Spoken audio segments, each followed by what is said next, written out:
What's up, college football fans? Welcome back to an all-new episode of the Cover 2 College Football Podcast. I'm your host, Tim Smithson, joined, as always, by my co-host, the Okie Longhorn himself, Dalt. As usual, first and foremost, how we doing tonight, buddy? We're doing well, man. Glad to be back doing this preview episode for Week 8. Already in Week 8, midway through October, just doesn't even feel right. Yeah, I mean, we've kind of officially hit or surpassed the halfway point.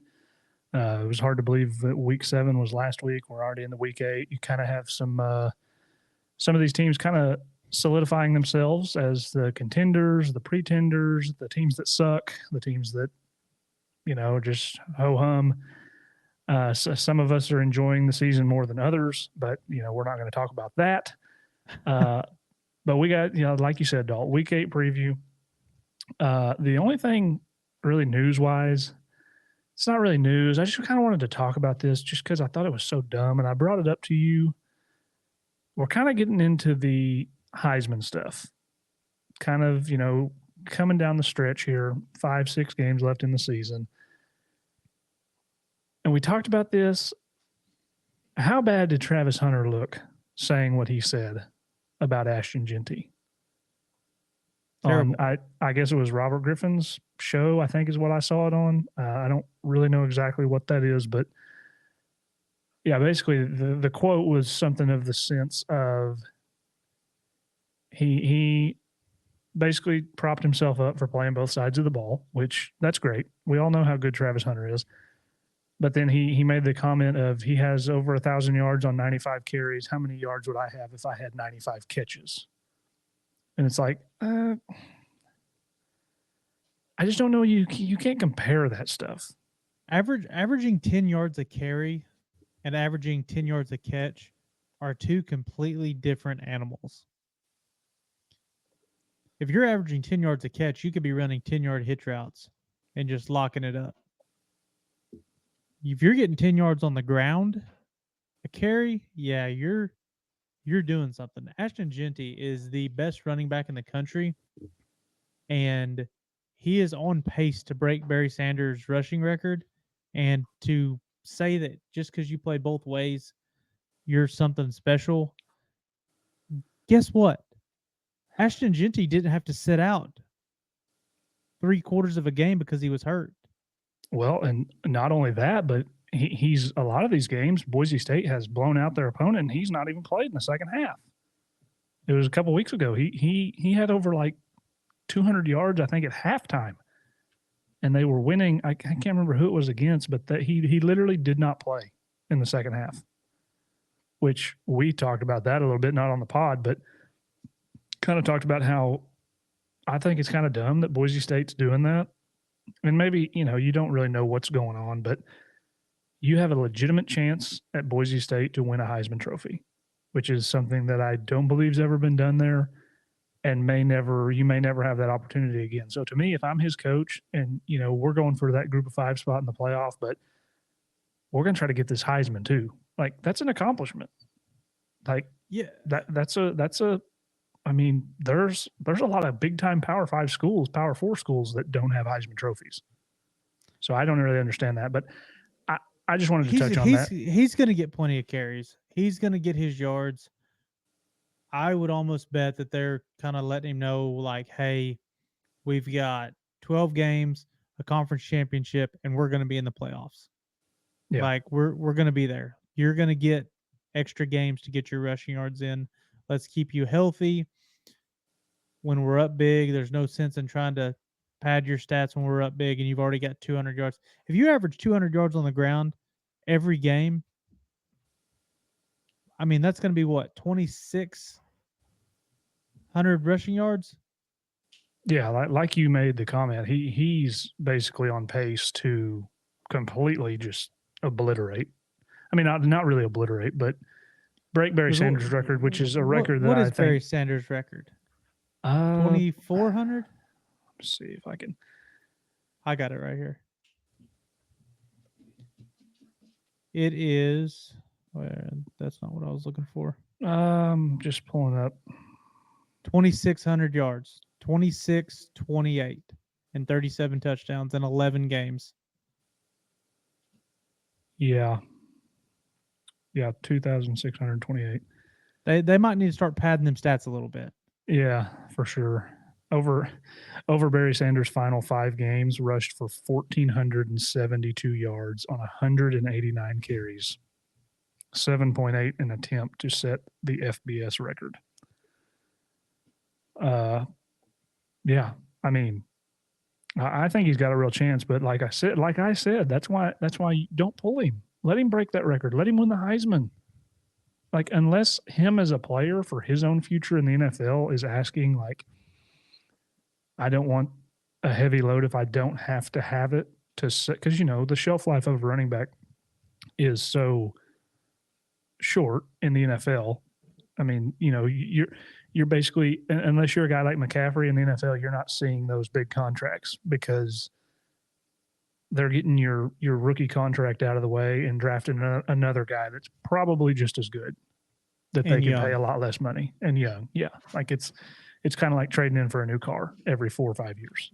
Like it just is what it is, unless you're just a total game changer like a Derrick Henry or a Christian McCaffrey who can just do a little bit of everything. But I just wanted to touch on that, dog, because I saw those comments and I just thought, man, how stupid. Like, don't try to take anything away from him because he has a lot of carries. Like, that many yards on 95 carries. He's the dude, like you said, he's averaging over 10 a rush. Like, that's unbelievable. He's literally a first down. He's a walking first down. Yep. And they can say whatever they want about the level of competition that he played. He was whacked. He did this shit to Oregon in week 2 All right. or week 1, whatever week 2, week 2. Week 2. He Yeah. he was dusting Oregon's ass all game too.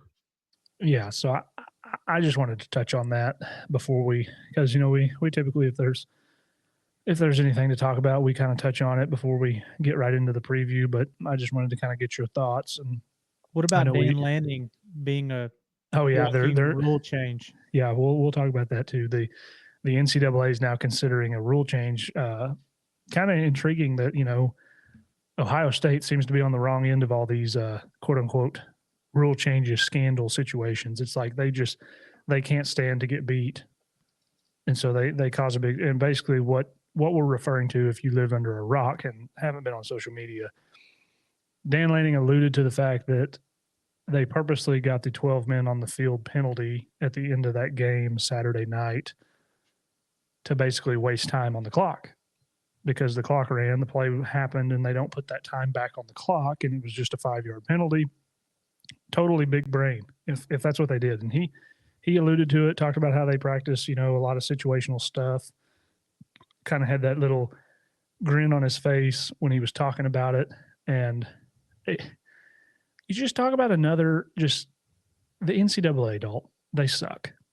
Totally. Yeah. We've got players that are getting paid millions of dollars, all kinds of dumb rules, like just so many things that could be changed that need to be changed.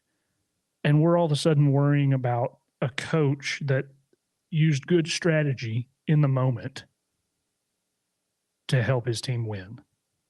Like, sure, it's a loophole, whatever, but the NCAA just continues to be a walking comedy show. It's pathetic. So, yeah, NCAA now considering changing that rule. I don't really know what they might do. I would assume 5 yards and put the time back on put the the clock. time. Yeah, they'll just put the time back on the clock, which maybe it should be that way because it's kind of dumb. But at the same time, if you can get away with it and do it, do it. It's a great move in the moment by Lanning if that's what they did.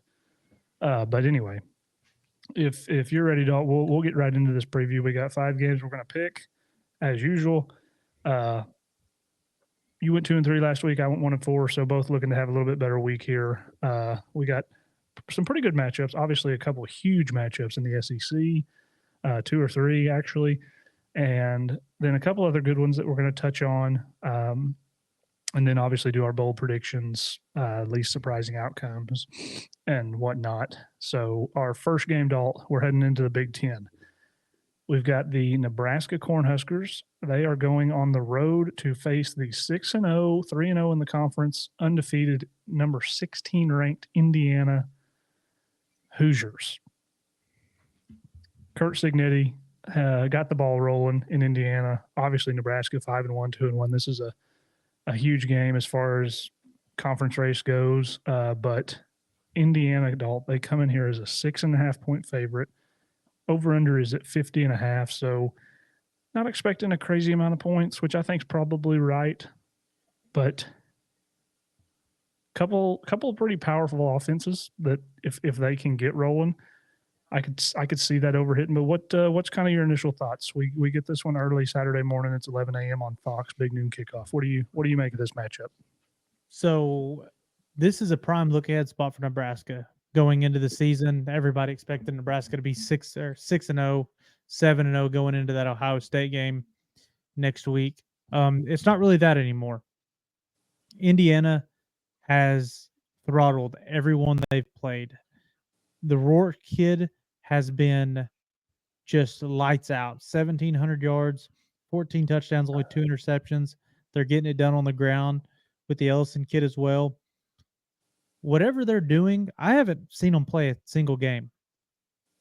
No, I've not either, honestly. But I went and looked at their school scores before this preview, and they've scored well, 40 points or more every game. Yeah. So Nebraska's probably going to be the best team they've played.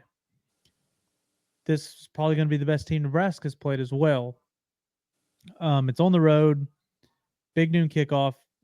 I don't know how just great Indiana's atmosphere is going to be, but you give me the team that's looked good against everybody rather than the team that's looked good against some people and looked bad against others. So I'm going to take Indiana minus the points here. I really think that Indiana has a really, really good shot at making some noise in a playoff push here because the schedule gets a little rough towards the end. They have that 2-week stretch of Michigan, Ohio State, Michigan, Ohio State, with which you have a bye week in between that. But I mean, if they go into that Michigan game, what is it, 9-0, 9-0, 8-1? Like I don't think Michigan's that dominant as everybody thought they were going to be on defense to stop them. So I'm going to take Indiana minus 6.5. Okay. I was going to correct myself. I did not see their very first game of the year. They only scored 31. So they've scored 30 plus in every game, at least. That must be nice. I wouldn't know. I like Indiana a lot. I've watched quite a bit of their film, not full games, but I've because of their ability on offense, I've kind of looked into that situation as a fan of a team that may be in need of an offensive coordinator come spring. Mike Shanahan, and no, not the famous NFL coach Mike Shanahan. I don't even know if he's of any relation, but same name. The offense is really good for Indiana. Obviously, the last 5 games, 41 points or more. I like the quarterback, like you mentioned, having a really good year. I don't know how good the defense is, Dalt. Gave up 28 to Maryland, 24 to Northwestern, 2 teams that Maryland's usually known for a pretty good offense, but not great under Mike Locksley.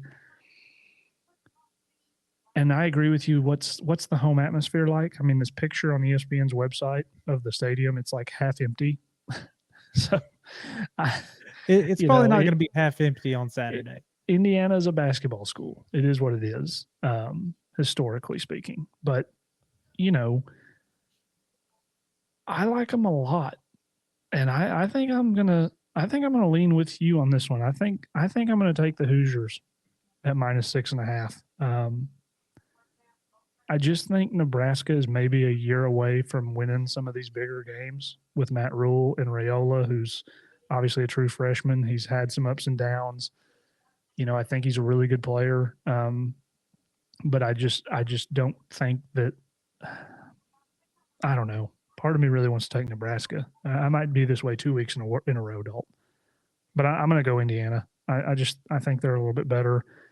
I think the offense, I think their ability to score points, I still don't fully fully believe in Nebraska's defense after what they looked like against Illinois, who's not a high-powered offense. So yeah, I'm going to take the Hoosiers here with you and take them -6.5. So we both like Indiana here, -6.5. So we'll move on over to the ACC, Dalt. And ACC, would you say is kind of gotten forgotten over the course of the last few weeks with some of the big games in the SEC and the Big Ten, the ACC kind of that third conference in line. But you got Miami, Dalt, heading to Louisville. Miami's still undefeated by the skin of their teeth in a couple games against Virginia Tech and who was the other team? Cal. Yeah. Survived that game day game at Cal. I guess Miami coming off a bye week, I believe. Yes. I think they didn't I play think last both week. of these teams may be coming off a bye. No, actually. no. Louisville played Virginia this weekend. Oh, okay. So yeah, we got Miami, Dalt, at -4.5, coming in here as road favorites. Another 11 a.m. game. What are your thoughts? Miami is probably the biggest fraud in the top 10. And I know a lot of people say that Alabama losing to Vandy, Penn State, fraudulent. But Miami is literally on the verge of the pin falling on the opposite side and being 4-2. Cal doesn't have a complete meltdown. They walk away with that game 2 weeks ago, and the week before that, if the Hail Mary doesn't get overturned, you lose that as well. Everyone wants to talk about how great Cam Ward's been. There are a lot of questionable moments from him. Yeah. I don't think this Miami defense is very good. And every time we talk about Louisville, I cannot get enough of Ja'Cory Brooks. Tyler Show has been pretty good about taking care of the football. Only 3 turnovers, 3 picks this year. I'm going to take Louisville here, +4.5. I think Miami's they're due for a loss. Like there's one somewhere in this schedule, and I feel like this might be the spot. You got Florida State next week, maybe looking ahead to the rivalry game, maybe, but I don't know. I just feel like this is probably the prime spot for Miami to drop one. Yeah. Really a pretty big game as far as ACC standings go. Miami just at 2-0, 6-0 overall. You got Clemson at 5-1 and 4-0. I kind of told myself before we started, Dalt, that I was going to probably go the opposite direction of whatever you did on this one because I like Louisville a lot and what Jeff Brom has done there. Obviously, I took them all the way to the ACC championship last year. But I told myself I was going to do it, so I'm going to take Miami here at -4.5. I just think they're just a little bit more talented. I think they are better at quarterback, even though the Shuck kid he's been good. 14 touchdowns to 3 picks, almost just under 1,700 yards. I don't disagree with you that Miami's kind of due, but man, I told myself I was going to go the opposite here, try to get a game back on you. So I like Miami. I'm going to take the Hurricanes at -4.5. I think they go on the road here and they get it done at Louisville. So you like Louisville +4.5. I'm taking Miami. We will move on in our next 3 games, Dalt. Our final 3 because we just picked 5. We're just going to stay in SEC country because frankly, that's who we are now. That's who we are now. It is what it is. These are probably 3 of the best, definitely at least 2. And this next one that we're going to talk about is a game that I think could be really entertaining. But it's LSU. What are they? 8th ranked now? 8th ranked LSU going on the road to take on the Arkansas Razorbacks in the battle for the boot, Dalt. Maybe the biggest rivalry trophy in the country. It's massive. let's see here if I can get the game pulled up. We've got LSU, I believe, is favored. Do you have that in front of you or no? I'm trying to find it here. Oh, yeah, sorry. I was looking. I got it right here. Two and a LSU half. is, yep, two and a Two half and a half. point favorites. Okay, sorry. It's Computer's trying to load on essentially me. a pick 'em. Yeah. So LSU comes in over under 55 and a half Dalt, 2.5 point favorite on the road. What do we think here? The before we get into it, I did see a report that said Taylon Green, he's doing everything he can to be ready to play, and they think he's going to be able to go on Well, Saturday. I just looked at their SEC mandatory injury Oh reports, yeah, yeah, that came out today. and he is not listed on Not listed at Arkansas's. all. So he I think Okay. he's going to play. Yeah, you almost have Um, to take that as he's cleared and good to go. yep. Uh, LSU looked great last week against a really good Ole Miss defense. Kind of felt like Nussmeier broke out, kind of had a game for himself. Fayetteville's a really, really scary place to go play, At especially when night. especially when there's some success. If there's success in the Arkansas football program, Fayetteville might be one of the toughest places to play. Their fans are relentless. Texas learned that 3 years ago when they had to go to Fayetteville. Tennessee learned it this year.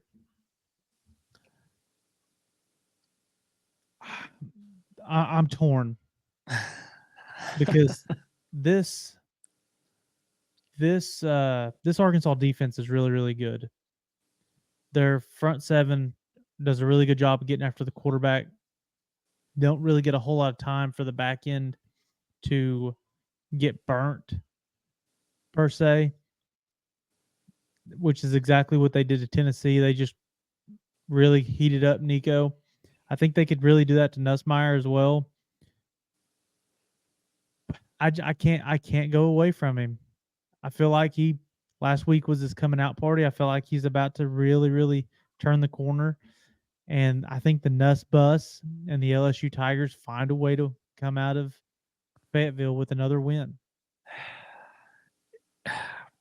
I don't hate that pick. I don't.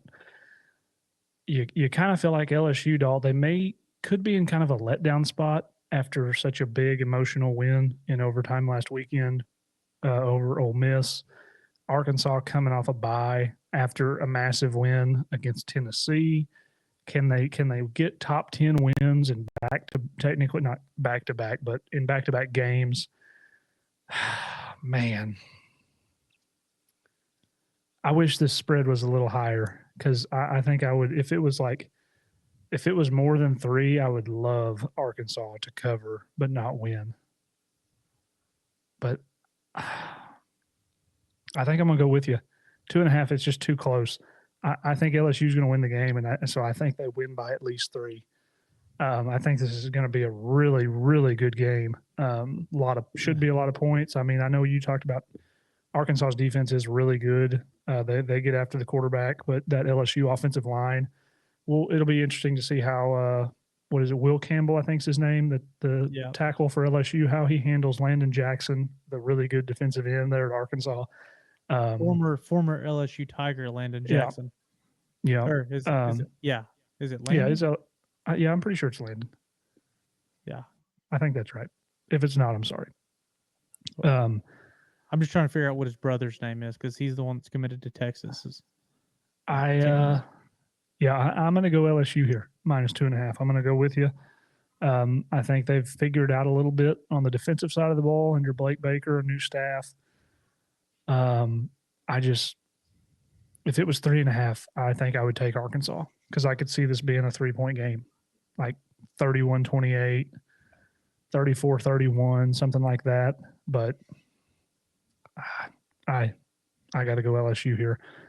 I think they get it done. I'm with you. I like Nussmeier a lot. He's been really good. The Durham kid at running back, he's been able to kind of get going the last couple of weeks, and then obviously Lacey at wide receiver, really good. They just kind of churn As through long guys. as long as he keeps the gun holstered. Yeah, Yeah, don't spit on anybody either.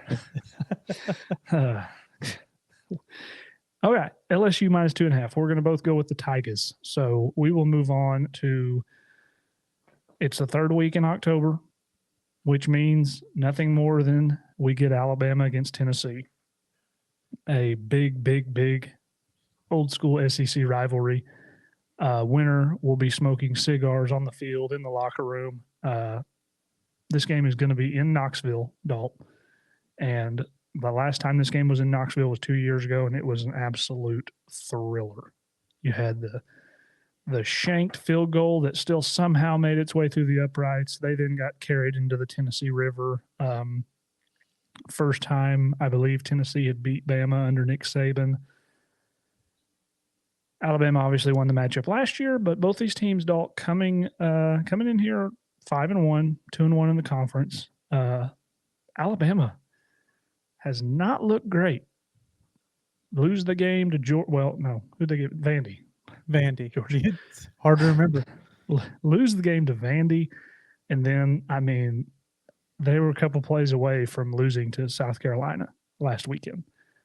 They come in here as a 3-point favorite, Dalt. What do you think? Who's going to win this mid-off? Because the last 3 weeks, this Tennessee offense has been putrid. I don't know what has happened. They didn't look just great against Oklahoma. They looked good against Oklahoma, but they didn't look as great as they did against, say, an NC State or whoever they warmed up against in the early season. Maybe NC State's just that bad. But the opposing defense is also very mid. This Alabama defense, there's a lot of holes. Can Nico exploit them holes enough to keep up with Jalen Milroe? Because this is really good on good and bad on bad. A Tennessee defense is pretty good, an Alabama offense that's explosive, and then a bad Tennessee offense versus a bad Alabama defense. Being in Knoxville does give you some hope that Tennessee can pull this out again. I just don't see it. I think there are some injuries on that offensive line that are a little bit more detrimental to Tennessee's offense than what kind of is being led on. So I'm going to take Alabama -3. I kind of trust DeBoer to let Jalen Milroe use his legs more so than Josh Heupel to let Nico really try to stretch it down the field. Yeah.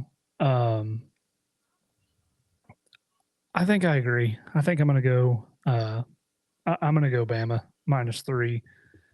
My buddy who I believe listens, he'll love hearing that. I just don't know, man. Tennessee, I think a lot of people jumped the gun a little bit on Nico. The kid's super talented, obviously, like probably going to be a great player. But that offense, it's just gotten bogged down, and maybe it's injuries, maybe I don't know.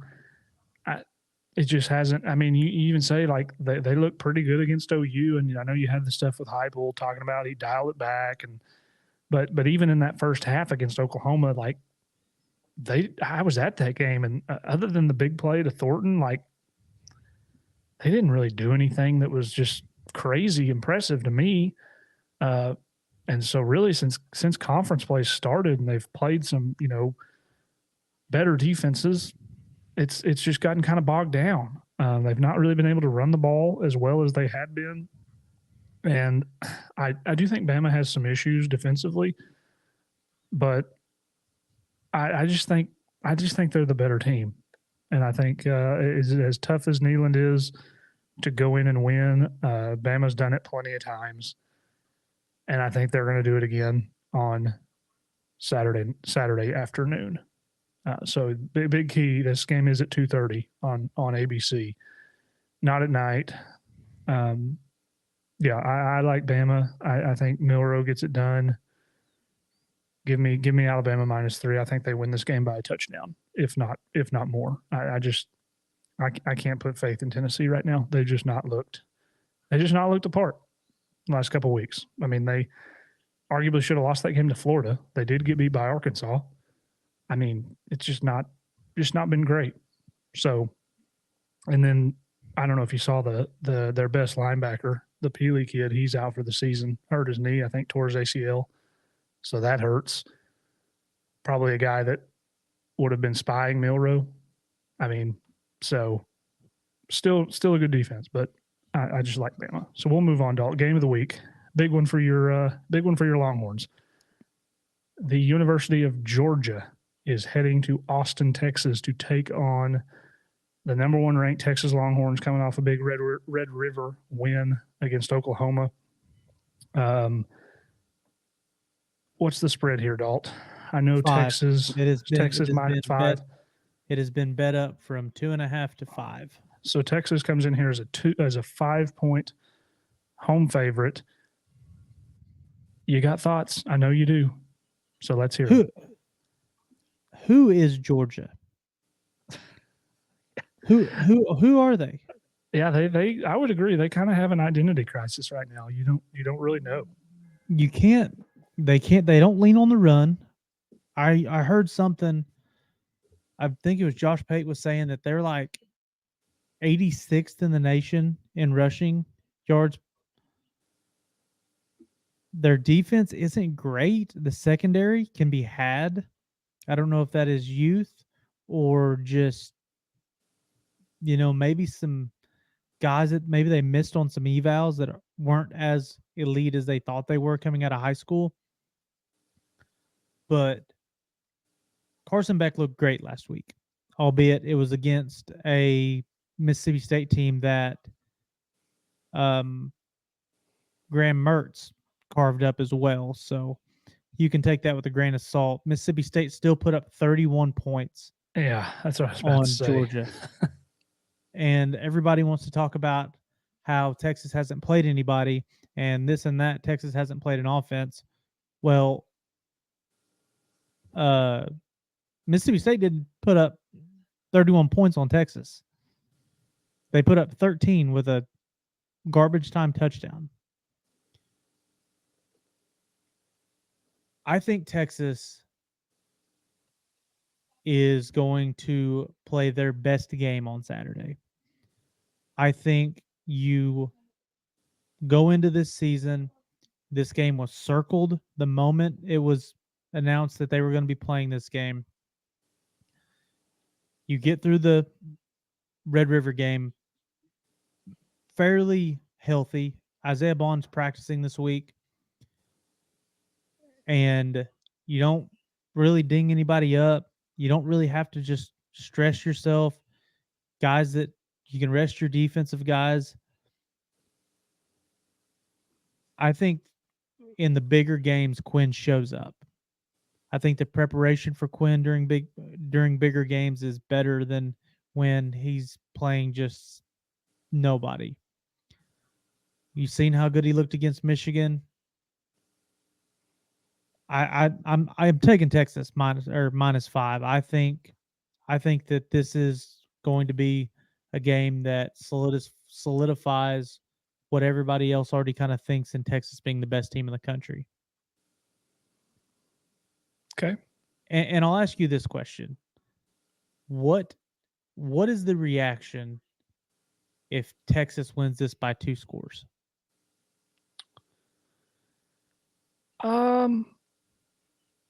Honestly, I don't think it's crazy. Just because I think a lot of people. I know Texas was like a punching bag running joke for 15 years. I mean, it is what it is. But that's obviously not been the case really the last 3 seasons now. Under Sark, they weren't great his first year, but were a lot better second year. Obviously last year, go to the playoff. This year they have looked and played like the best team in college football. And there's really no arguing it. And, Georgia, I don't know, man. That they have looked good at times, but then you have that first half against Alabama where they just look totally incapable of doing anything. But then the second half they look great. I mean, defense holds Bama down to what I think 10 points or something like that in the second half of that game. And but then last week you beat Mississippi State, who arguably the worst team in the conference, by 10, and you give up 31. And this is a Georgia team under Kirby Smart that has obviously been known for dominant defense that's complemented by, a pretty good offense, but nothing just crazy, nothing really high flying. But they've been able to score. So I don't think there's a crazy overreaction if Texas wins this game. I mean, yeah, if two scores or if they totally blow them out, like I think if they win by two scores or blow them out, I would say Texas. Everybody would basically, it would be safe to assume that Texas should win the national title because this is the team that, as good as Bama has been under Saban the last 3 years, has basically been the class of this conference, winning 2 national titles. I just don't think the reaction is crazy, but I get where you're going. I see what you're saying. As far as my pick,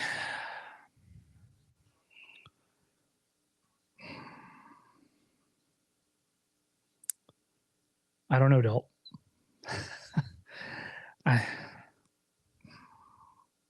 Long pause. The thing I worry about with Georgia is a lot of stuff going on in Austin this weekend, Dalt. And one of those things is a Formula One race. So how many of their players might be worried about what's going on around the streets of downtown Austin with cars going 100 plus miles an hour? Because they like to do that. They might be a little out of it. You never know. I'm gonna take Texas -5. I think you guys win. I think you win by at least a touchdown. I'm not trying to reverse jinx or anything like that. Mm-hmm. I think y'all have looked like the better team. The schedules are pretty comparable. I mean, Bama is definitely a better team than anybody that you guys have played, but you guys went to Michigan. You played Oklahoma. Like, going to Michigan and winning is hard. Going to Dallas and playing in that game in Red River, it's even when you win a game 34-3 and it seems like it was very easy. That's still not easy to do. So I just think Texas is the most complete team in the country. I think the defense is very underrated. I think Georgia is going to have some trouble. Carson Beck has been good, but he, just that game against Alabama was turnover prone in that first half. Texas, I mean, you guys have killed every team on your schedule. So I'm going to go Texas -5. I think you guys get it done. Win by a touchdown, maybe by 10, maybe by more. Who knows? So, yeah, we both like Texas -5. I hope we win by 28. Well, obviously, kind of crazy. ESPN matchup predictor gives you guys a 76% chance to win this game. There's no hype like a Texas hype. Well, let's recap our picks, Dalt, and then we will get into our bold predictions and whatnot for week 8. So recapping real quick, Nebraska at Indiana. That line is Indiana -6.5. We are both taking Indiana -6.5. Miami at Louisville. You like Louisville +4.5. I'm taking Miami -4.5. LSU at Arkansas. We're both taking LSU -2.5. Bama at Tennessee. We both like Alabama at -3. And then Georgia at your Texas Longhorns Saturday night. We both are taking Texas -5. So with that, Dalt, if you have let's do Super Dogs first.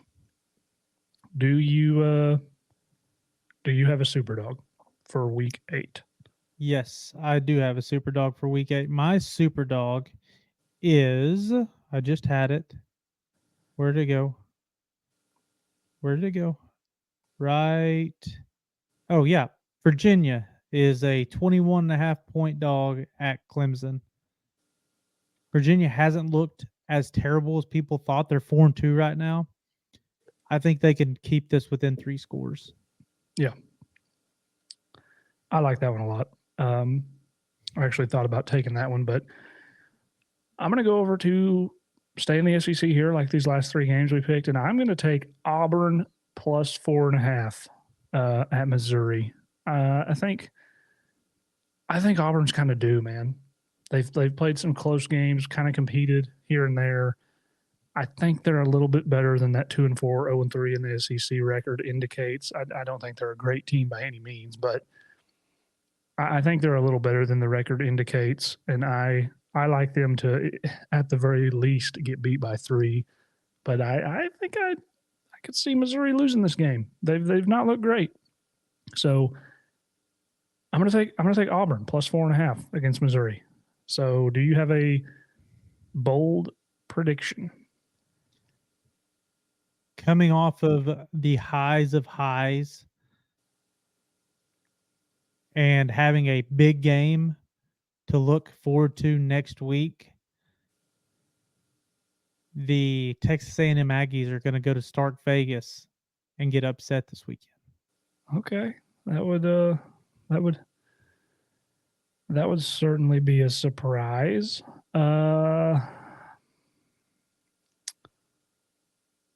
I'm going to go Baylor over Tech in the Big 12. Ooh. I think they go into Lubbock Saturday afternoon and they still won.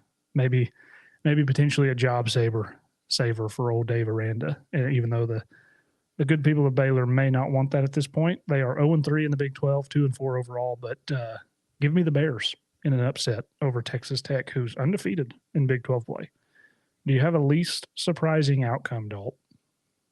Least surprising outcome is Oregon just absolutely throttles Purdue Friday night. Okay. I don't hate that. I'm going to go least surprising is the under of 43.5 hits in the Michigan-Illinois game. That's a pretty safe bet. Game that we did not pick. I know it's a top 25 matchup, but this game has very snooze fest potential. 2 really good defenses. Illinois, I think, is better offensively than Michigan. Michigan's very bad offensively, very bad. But I think you're going to see a lot of running the football. I think there's going to be not very many points scored. I could see this one being like 21-17, something like that. So I think that 43.5 is a pretty safe bet on the under. That wouldn't be very surprising to me. Classic Big Ten matchup. And what is one sneaky good game, Dalt? Sneaky good game is going to be. I'm going to kill that dog. Sneaky good game I have is going to be UCF and Iowa State. Okay, I don't hate that. KJ Jefferson still, I guess, not playing, not starting. He got benched, so UCF was kind of a nice story early on. Kind of have fallen off the rails out there in Orlando. So yeah, I can see that one having. You feel like Matt Campbell's due for a letdown at some point, and this could be it. That might be a good pick. My sneaky good game, Dalt. I'm going to head over to what feels like an ACC matchup, but one of the teams is an independent. Number 12, Notre Dame goes to Georgia Tech.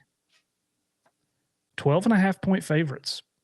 I think I might. I mean, Notre Dame has looked a lot better the last few weeks, but I like Georgia Tech to keep this one close. I think this could be a pretty good game, especially on the road for Notre Dame. Georgia Tech's 5-2, been solid. Yeah, I think this could be a pretty good one. So, with that, Dalt, that's our Week 8 preview. Big week for you, obviously. It's a shame you can't be down in Austin for this game. I know you'd love to be there.